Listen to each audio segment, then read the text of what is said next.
Left side OMR, right side ECR. நடுவுல உங்க step stone secret plots. Beach Resort Plots, just 24 lakhs onwards. Call 96268 99268.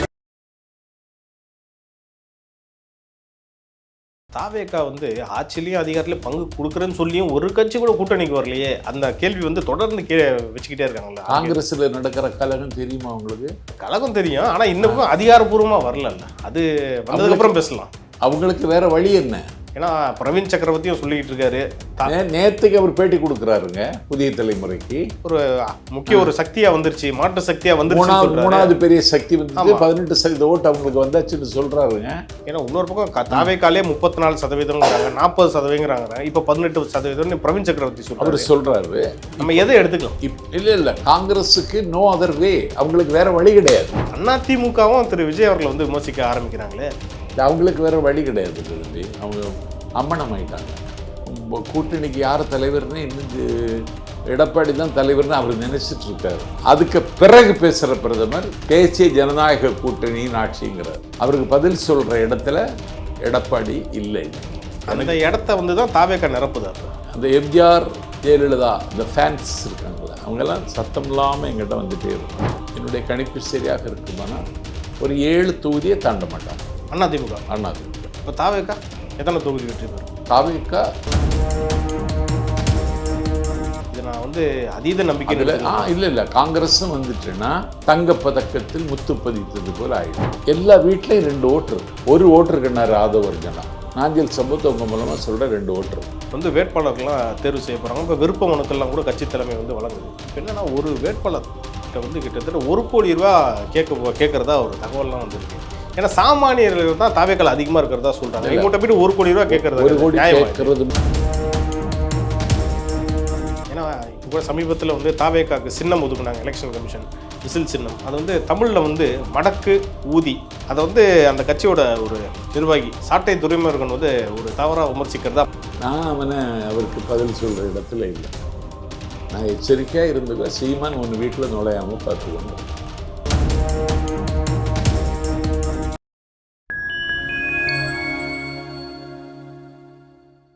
Fine time நேயர்களுக்கு வணக்கம். இன்று நம்மோடு இணைந்திருப்பவர் தாவேகாவை சேர்ந்த திரு நாஞ்சில் சம்பத் அவர்கள். வணக்கம் சார். வணக்கம் தம்பி. தாவேகா ஆட்சியிலையும் அதிகாரத்திலையும் பங்கு கொடுக்குறேன்னு சொல்லியும் ஒரு கட்சி கூட கூட்டணிக்கு வரலையே, அந்த கேள்வி தொடர்ந்து வச்சுக்கிட்டே இருக்காங்களா? காங்கிரஸ்ல நடக்கிற கலகம் தெரியுமா உங்களுக்கு? கலகம் தெரியும், ஆனா இன்னும் அதிகாரப்பூர்வமா வரல. அது வந்ததுக்கு அப்புறம் பேசலாம். அவங்களுக்கு வேற வழி என்ன? ஏன்னா பிரவீன் சக்கரவர்த்தியும் சொல்லிட்டு இருக்காரு. நேத்துக்கு அவர் பேட்டி கொடுக்குறாருங்க புதிய தலைமுறைக்கு. ஒரு சக்தியா வந்துருச்சு, மாற்று சக்தியா வந்துருச்சு. மூணாவது பெரிய சக்தி வந்து 18% ஓட்டு அவங்களுக்கு வந்தாச்சுன்னு சொல்றாருங்க. ஏன்னா இன்னொரு பக்கம் தாவேகாலே 34%, 40%, இப்ப 18% பிரவீன் சக்கரவர்த்தி அவர் சொல்றாரு. நம்ம எதை எடுத்துக்கலாம்? இல்ல காங்கிரஸுக்கு நோ அதர் வே, அவங்களுக்கு வேற வழி கிடையாது. ஏன்னா எங்க தலைவர் அவங்கள்ட்ட போய் எங்களுக்கு ஆதரவு தாங்கணும்னு கேட்கல, எங்க தரப்புலையும் கேட்கல. ஆனால் அவங்க அந்த முடிவுக்கு வந்துட்டாங்கன்னா, இன்னைக்கு நேற்றைக்கு செய்தி பாண்டிச்சேரியில் திமுக தலைமையை ஆதரிப்பதென்று விடுதலை சிறுத்தைகளும் கம்யூனிஸ்டுகளும் முடிவெடுத்து விட்டன அறிவிப்பு. காங்கிரஸ் வட இந்தியாவை இழந்துட்டாங்க, சவுத் இந்தியாவாவது நமக்கு சேஃபாக இருக்கணும்னு நினைக்கிறாங்க. கர்நாடகா அவங்க கையில் இருக்கு, தெலுங்கானா கையில் இருக்கு, கேரளா கையில் வரப்போகுது. தமிழ்நாட்டில் ஒன்றும் செய்ய முடியாது. பாண்டிச்சேரி அவங்க ஆட்சியில் இருந்தது. இப்போ பாண்டிச்சேரியில் ஜெகத்ரட்சணன் பொறுப்பாளராக போட்டு அவர் அங்கே போய் ஒரு கூட்டத்தை நடத்தி பேசுகிறவங்க பூரா 86க்கு பிறகு நம்ம இங்கே ஆட்சிக்கு வரல, அந்த காங்கிரஸை எதுக்கு நம்ம சுமக்கணும், தமிழ்நாட்டு பாண்டிச்சேரிக்காவது விதிவிலக்கு தாங்கன்னு கேட்டு எல்லாரும் பேசி அது காங்கிரஸ் தலைமைக்கு போய் அவங்க இந்த முடிவுக்கு வந்துடும். அதிருப்தி ஆயிட்டாங்க. ஸோ இதுதான் நல்லமா. இப்போ எப்போ வேணாலும் காங்கிரஸ் தாவேகா பக்கம் வரப்போகுதுன்னு எடுத்துக்கலாம். அது மட்டும் இல்லை, நேற்று முன்தினம் இராணுவ தளபதி எழுதின புத்தகத்தை வச்சுட்டு சீனாவை துணிச்சலுடன் எதிர்கொள்வதற்கான எந்த வலிமையும் இல்லாத சர்க்கார் மோடி சர்க்கார்னு ராகுல் காந்தி பேசிட்டார். பிரமாதமான பேச்சு. அதை எதிர்கொள்ள முடியலை மோடிக்கு. சபை ஒத்தி வைக்கப்படுகிறது. கூட சஸ்பெண்ட் பண்ணிட்டாங்க. ஆமாம், சபை ஒத்தி வைக்கப்படுகிறது. ஒத்தி வைத்து சபை கூடி மீண்டும் அதே பிரச்சனை கிளப்புறாரு ராகுல். இன்னைக்கு இந்தியாவில் தலைவரே அவர் தான் கிளப்புறாரு. கிளப்புகிற பொழுது அமித்ஷாவும் மோடியும் அசபையில் இல்லை. இன்னைக்கு என்னாச்சு, அந்த 8 பேர் நீக்கப்பட்டாங்கல்ல, அதில் திமுக எம்பி உண்டா? இல்லை இல்லை. ஏன்? காங்கிரஸ் எம்பி மட்டும் தான் இருக்காங்க. இதுதான். அப்போ திரு விஜய் அவர்கள் சொல்கிற மாதிரி அந்த அண்டர் கிரவுண்ட் டீலிங்னா இதுதானே? இதுதான். அதில் காங்கிரஸ் இல்லை. முதலமைச்சர் நேற்றுக்கு தான் ஒரு அறிக்கை விடுறார், அதனால் சரண்டர் ஆகிட்டாங்க. நம்ம இது வரைக்கும் திமுக பற்றியே பேசிகிட்டு இருக்கோம். இப்போ வந்து புதுசாக அதிமுகவும் திரு விஜய் அவர்களை வந்து விமர்சிக்க ஆரம்பிக்கிறாங்களே. எடப்பாடி பழனிசாமி அவர்கள் கூட சொல்லியிருக்காரு, இந்த கரூர் சம்பவத்துக்கு அப்புறம் 72 நாளுக்கு அப்புறம் தான் திரு விஜய் அவர்கள் வெளியே வராருன்னு சொல்கிறார். ஏன் வந்து இப்போ புதுசாக இவங்களும் இறங்கிட்டாங்க விமர்சனம் பண்ணுறாங்க? இல்லை, அவங்களுக்கு வேறு வழி கிடையாது. இல்லை தம்பி, அவங்க அம்மனம் ஆயிட்டாங்க. அம்மனம் ஆயிட்டாங்கன்னா கூட்டணிக்கு யார் தலைவர்னு இன்னும் எடப்பாடி தான் தலைவர்னு அவர் நினைச்சிட்டு இருக்காரு. ஆனால் விஜய் சொல்கிறாரு பிஜேபி தலைமையிலான கூட்டணிங்கிறாரு. அதுக்கு தான் அவங்க கோபப்படுறாங்க. பாஜக மற்றும் பலர் அப்படிங்கிறாங்க. அதுக்காக தான் அர்த்தம். ஆமாம், தேசிய ஜனநாயக கூட்டணி ஆட்சின்னு மதுராந்தகம் கூட்டத்தில் வலிமை மிகுந்த பாரதத்தினுடைய பிரதமர் பேசுகிறார். அதே கூட்டத்தில் அதிமுக பொதுச் செயலாளர் எடப்பாடி பழனிசாமி பேசுகிறார், அதிமுக தலைமையிலான ஆட்சின்னு. ஆமாம், அதுக்கு பிறகு பேசுகிற பிரதமர் தேசிய ஜனநாயக கூட்டணியின் ஆட்சிங்கிறார். அவருக்கு பதில் சொல்கிற இடத்துல எடப்பாடி இல்லை இன்னைக்கு. அதனால அதிமுக நம்பிக்கை இழந்து விட்டது. அந்த இடத்த வந்து தான் தாவேக்கா நிரப்புது. அப்போ நிரப்பியாச்சு தம்பி. அந்த எம்ஜிஆர் ஜெயலலிதா இந்த ஃபேன்ஸ் இருக்காங்களே, அவங்கெல்லாம் சத்தம் இல்லாமல் எங்கிட்ட வந்துகிட்டே இருக்காங்க. அதுக்கு பிறகு எனக்கு தெரிஞ்சு என்னுடைய கணிப்பு சரியாக இருக்குமானா ஒரு 7 தொகுதியை தாண்ட மாட்டாங்க அதிமுக. இப்போ தாவேக்கா எத்தனை தொகுதி வெற்றி பெறும்? தாவேக்கா ஒரு 170 தொகுதி வெற்றி பெறும். 170 தனிப்பெரும்பான்மையோட ஆட்சி அமைக்கும். தனிப்பெரும்பான்மையோட ஆட்சி அமைக்கிறதுக்கு வல்லமை இருக்கும். இது நான் வந்து அதீத நம்பிக்கை இல்லை காங்கிரஸும் வந்துட்டுன்னா தங்கப்பதக்கத்தில் முத்து பதித்தது போல் ஆயிடும். நீங்கள் வந்து எம்ஜிஆர்லாம் அவரெல்லாம் நீங்கள் பார்த்துருப்பீங்க, அவருடைய சொற்பொழிவுலாம் நீங்கள் கேட்டிருப்பீங்க. அதே ஆதரவு அதே செல்வாக்கு திரு விஜய் அவர்களுக்கு இருக்கா இன்னைக்கு? இன்னும் அதை விட விஜய்க்கு வருகிற வாலிபர்கள் கூட்டம் இதுவரைக்கும் எந்த தலைவருக்கும் வரல. தமிழ்நாடு வரலாற்றிலே இல்லையா? இல்லை. ஆல் ஸ்டூடெண்ட்ஸ், எல்லா மாணவர்களும் பெண்களும் மக்கள் தலைவர் எம்ஜிஆருக்கு பெண்கள் ஆதரவு அதிகம். அதே ஆதரவு விஜய்க்கும் இருக்கா? அதே ஆதரவு இல்லைன்னாலும் அதை விட குறைவு தான். வாலிபர்கள் ஆதரவு அதிகம், மாணவர்கள் ஆதரவு அதிகம், இளைஞர்கள் ஆதரவு அதிகம். எல்லா தரப்பு மக்கள் அவரை விரும்புகிறாங்க. அப்போ முதியவர்களோட ஆதரவு? முதியவர்கள் ஆதரவு அவ்வளவா இருக்காதுன்னு தான் நான் நினைக்கிறேன். அவங்க எந்த கட்சிக்கு ஓட்டு போட்டு பழகுனாங்களோ அந்த கட்சிக்கு ஓட்டு போடுவாங்க. அதனால் எல்லா வீட்லேயும் 2 ஓட்டு இருக்குது. ஒரு ஓட்டு இருக்குன்னாரு ஆதவர்ஜனா. நாஞ்சில் சம்பவத்தை உங்கள் மூலமாக சொல்கிற 2 ஓட்டு இருக்குது ஒரு வீட்டுக்கு. அழகப்பா பல்கலைக்கழகத்தில் சிவில் துறையினுடைய பேராசிரியை அவங்க சொல்கிறாங்க, காலங்காலமாக திமுகவுக்கு ஓட்டு போட்டோம், போதும் நாங்கள் விஜய்க்கு தான் ஓட்டு போடுவோம்னு சொல்கிறாங்க. இதெல்லாம் ஒரு பக்கம் இருந்தாலும் எலெக்ஷன் வந்துருச்சு, வந்து வேட்பாளர்கள்லாம் தேர்வு செய்ய போகிறாங்க. இப்போ விருப்ப மனுக்கள்லாம் கூட கட்சி தலைமை வந்து வழங்குது. இப்போ என்னென்னா ஒரு வேட்பாளர்கிட்ட வந்து கிட்டத்தட்ட 1 கோடி ரூபா கேட்குறதா ஒரு தகவல்லாம் வந்திருக்கு.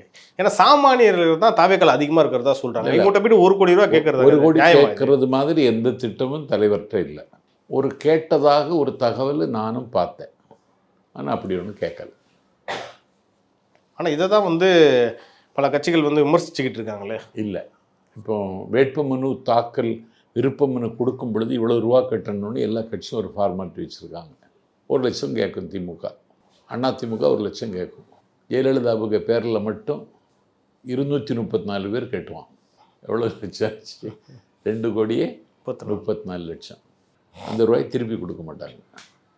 திமுகலையும் கட்டுவாங்க, அந்த ரூபாய் திருப்பி கொடுக்கும். ஒரு ஆளுக்கு தான் சீட்டு கொடுப்பாங்க, கொடுக்க மாட்டாங்க. நீங்கள் பார்த்தீங்கன்னா ரூபாயே கேட்கலை. ஏன்னா எங்கள் மாவட்டத்தில் எல்லோரும் ஏழைகள். மாவட்ட செயலெல்லாம் ஏழைன்னு சொல்கிறீங்க. ஒரு பக்கம் வந்து திமுக, ஒரு பக்கம் அதிமுக, 2 ஜாம்பவான் இருக்காங்க. பணத்தை வாரி இறைப்பாங்க. அவங்கள முன்னாடி எப்படி ஃபேஸ் பண்ண போகிறாங்க? அதான் அதில் தான் இருக்குது. பணம் கொடுத்து தான் தமிழ்நாட்டு அரசியலில் ஓட்டு வாங்கணுங்கிற அந்த கலாச்சாரத்துக்கு எங்கள் தலைவர் விஜய் முற்றுப்புள்ளி எழுதுவார். எப்படி தாக்கு பிடிக்க முடியும்? இல்லை, பணம் கொடுத்தாலும் ஓட்டு போட மாட்டான். இது எந்த தேர்தலையும் நடந்ததே இல்லையே. இந்த மாதிரி நடக்கும், நடத்தி காமிக்க போகிறோம். அதுதான் மாற்று சக்தின்றீங்க? ஆமாம், அபண்ட் இந்த மாசு இருக்குது பாருங்கள். மக்கள் சக்திக்கு முன்னால் இந்த மாதிரி பேரங்களெல்லாம் தகர்ந்து தரமட்டமாயிடும். இது வந்து எப்படி அதீத நம்பிக்கைன்னு தான் நம்ம எடுத்துக்கணும். ஓவர் கான்ஃபிடென்ஸ்னு எடுத்துக்கிட்டானே அதை? இல்லை, ஏன்னா திமுக கூட்டத்துக்கு குறைந்தபட்சம் 300 ரூபா கொடுக்குறவங்க. எங்கள் கூட்டத்துக்கு 300 மைல் தாண்டி வரோம். அவன் ஓட்டு போடுவானா? அவன் தான் ஓட்டுங்க. அவன் ஓட்டு போடுவான், நான் வேட்டாக மாறுவான். ரூபா கொடுத்தா தான் கூட்டத்துக்கு வர முடியுங்கிற கலாச்சாரத்தையும் நாங்கள் இன்னைக்கு நடைமுறைப்படுத்திட்டோம். ரூபா இல்லாமலும் வருவான். ஏன்னா நாம் தமிழர் கட்சியின் தலைமை ஒருங்கிணைப்பாளர் திரு சீமான் அவர்களும் பல இடத்துல மேடை போடுறாரு, அங்கேயும் கூட்டம் வருது. அவரும் ஒரு பைசா கொடுக்கறது இல்லை, ஆனால் அவருக்கு ஓட்டாக மாறுறது இல்லைல்ல பல வரும் கூட்டம். அவருக்கு அணுகுமுறையினால் அவர் தரமாட்டாங்கிட்டு இருக்கார். அவருக்கு சர்க்கல், அவருக்கு பிதற்றல், அவருக்கு உளறல். சீமானுக்கெல்லாம் இது 8% வந்தது, இனி 1% கூட வராது. ஆட்டுக்கும் மாட்டுக்கும் கோழிக்கும் பூனைக்கும் வாக்குரிமை கிடைக்குமானா சீமானுக்கு 1% கிடைக்கலாம். தாவேக்கா அப்படி இல்லை. அபண்டன் த மாஸ், ஒரு மாஸ் உள்ள லீடர் இந்தியன் பாலிடிக்ஸில் இன்னைக்கு விஜய். ஏன்னா இப்போ கூட சமீபத்தில் வந்து தாவேக்காக்கு சின்னம் ஒதுக்குனாங்க எலெக்ஷன் கமிஷன், விசில் சின்னம். அது வந்து தமிழில் வந்து மடக்கு ஊதி, அது வந்து அப்படி சொல்கிறாங்க. அதை வந்து அந்த கட்சியோட ஒரு நிர்வாகி சாட்டை துரைமுருகன் வந்து ஒரு தவறாக விமர்சிக்கிறதா பல பேர் சொல்லிக்கிட்டு இருக்காங்க. அது உங்களையும் வந்து ரொம்ப பல இடத்துல வந்து கடுமையாக விமர்சிக்கிறாரு. அவருக்கு நீங்கள் என்ன பதில் சொல்ல போகிறீங்க? நான் அவருக்கு பதில் சொல்கிற இடத்துல இல்லை. நான் எச்சரிக்கையாக இருந்துக்கோ, சீமான் ஒன்று வீட்டில் நுழையாமல் பார்த்துக்கோங்கிறேன். ஏன்னா எவ்வளோ வீடியோ உங்களை பற்றி தான் தொடர்ந்து நாம் தமிழர் கட்சியை சேர்ந்தவங்களே பேசிக்கிட்டு இருக்காங்களே. எங்கள் தளபதி விஜய் போகிற இடங்களில் பூரா அந்த கட்சி புதைகுழிக்கு போயிடுது. இப்போ சீமான் கட்சி தொடங்கிய நாளிலிருந்து எந்த சமரசம் இல்லாமல் கடுமையாக விமர்சிக்கிற ஒரே ஆள் நான். எந்த துணையும் எனக்கு கிடையாது. நான் மசில் பவரோ மணி பவரோ மிஷின் பவரோ எனக்கு கிடையாது. நான் ஒரு கொள்கையில் தெளிவுள்ளதை நான் விமர்சிக்கிறேன். அது தாக்கு பிடிக்க முடியல. உங்களுக்கு கொள்கை இருக்குது, ஓகே. தாவேக்காக்கே கொள்கையே இல்லைன்றது தானே நாம் தமிழர் கட்சியோட முக்கியமான குற்றச்சாட்டு. பிறப்பொக்கும் எல்லா உயிருக்கும், அது யார் வேணா வச்சுட்டு போயிடலாம். யார் பேரும் வைக்க முடியல. இல்லை, அது செயல்பாட்டில் எப்படி காட்டுறாங்க? அது திருக்குறள்னே பல பேருக்கு தெரியாதுங்க. பிறப்பொக்கும் எல்லா உயிருக்கும்னு தானே தொடங்குறோம். நாங்கள் உறுதிமொழி எடுக்கிற ஒரே கட்சி எங்க கட்சிங்க. தமிழ்த்தாய் வாழ்த்து பாடிட்டு தான் கூட்டமே ஆரம்பிக்கிறோம். அதற்கு பிறகு நெஞ்சில கை வச்சு உறுதிமொழி எடுக்கிறோம். இந்த தேசத்தினுடைய விடுதலைக்காக அரும்பாடுபட்ட தியாகிகளை மதிக்கிறோம், தமிழுக்காக உயிர் இருந்த மொழிப்போர் தியாகிகளை வணங்குறோம்னு எடுக்கிறோம். பாலின பாகுபாடு, சமத்துவம் எல்லாவற்றையும் இந்த நாட்டில் நிலைநாட்டுவதற்கு உறுதி ஏற்கிறோம்னு சொல்லிட்டு தாங்க கூட்டமே ஆரம்பிக்கிறோம்.